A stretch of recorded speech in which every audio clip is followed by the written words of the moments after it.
साडे पैर भने साडे पर रंग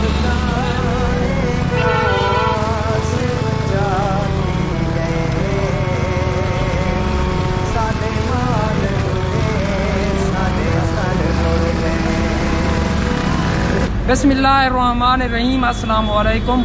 मैं मौजूद हाँ फाजिलपुर दे विच। ई टाइम फाजिलपुर पानी दे विच बुड़ चुके।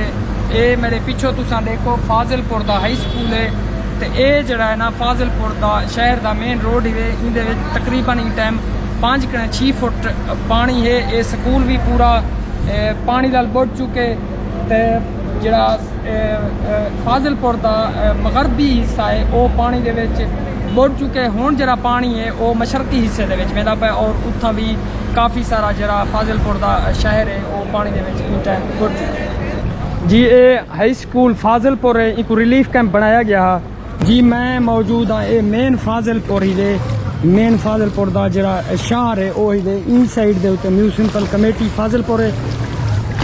ये पानी दे विच बुड़ चुकी है। सामने दही मरकज माल ही वे, फील्ड ऑफिस ही वे, रिलीफ कैंप ऑफिस है। जेडे पहले फ्लड इफेक्टेड लोग हैं बिने एरियाज कने आए हैं वो इतने ही उन्हें को मतलब रिलीफ कैंप बनाया गया। हुण ये रिलीफ कैंप भी बिल्कुल पानी दे विच बुड़ चुके। ये मेन रोड ही फाजिलपुर दा ये मेन रोड दी कंडीशन ही वे और इतना तकरीबन 4-5 फुट पानी हो सी। सामने बंदे भी आंदे पन तुसा देख गिनो कितना पानी है, अंदाजा तुसा खुद ला सकते जी। ये सामने फाजिलपुर दी रेलवे कॉलोनी है।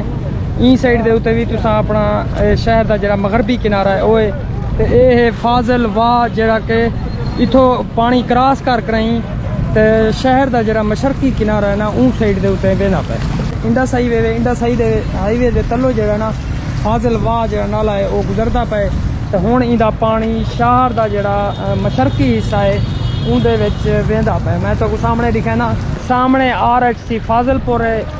इंदी जेड़ी बिल्डिंग है इंदे विच सारा पानी दाखिल थी गए ते ये शहर दा मगर मशरकी हिस्सा है जेड़ा हुण पानी नाल शदीद मुतासर थिया पे। तुसां ई से देख गिनो पानी की स्पीड कितना है, बिल्कुल बहुत तेज स्पीड दे विच पानी गुजरदा पे ते ये जेड़ा नाला है फाजिल वाह ही गुआदन फाजिल वाह अपने किनारे कने भी इंदे उत्तों पानी वेंदा पे ते शहर दे जरा मशरकी हिस्सा है उनदे विच घरें दे विच भी वेंदा पे ते सारी आबादी को बहुत मुतासर करेगा पे। मेरे नाल मुजाहिद गाजर मौजूद हैं जेड़े के इत्थों दे मकामी सहाफ़ी भी हैं और मेरे पेज को भी फॉलो की पैंत उन्हें अपना फाजिलपुर इन्वाइट भी किया। उन्हें कने पूछते हैं कि ई टाइम शहर की क्या सूरत हाल है। अस्सलाम वालेकुम। वालेकुम सलाम भैया। सर ये दसाओ कि ई टाइम शहर की क्या पोजीशन है, कितने परसेंट सिटी जरा है पानी दे विच बुड़ गए। सर रात जो कोई शहर सारा जो सेफ आ और इंतजामिया जो कि गफलत इंतजामिया की गफलत की वजह से जो सदर सारा मगरबी साइड जी मुतासर थी है इफेक्टेड थी है वाल होने बाद इंतजामिया की गफलत की वजह तो सदा जो मशरकी साइड है वो इफेक्ट थी है। हाल तक इंतजामिया था मौजूद कहीं नहीं और जी सारा तकरीबन 50% जो शहर है सिटी फाजिलपुर वो डूब चुके।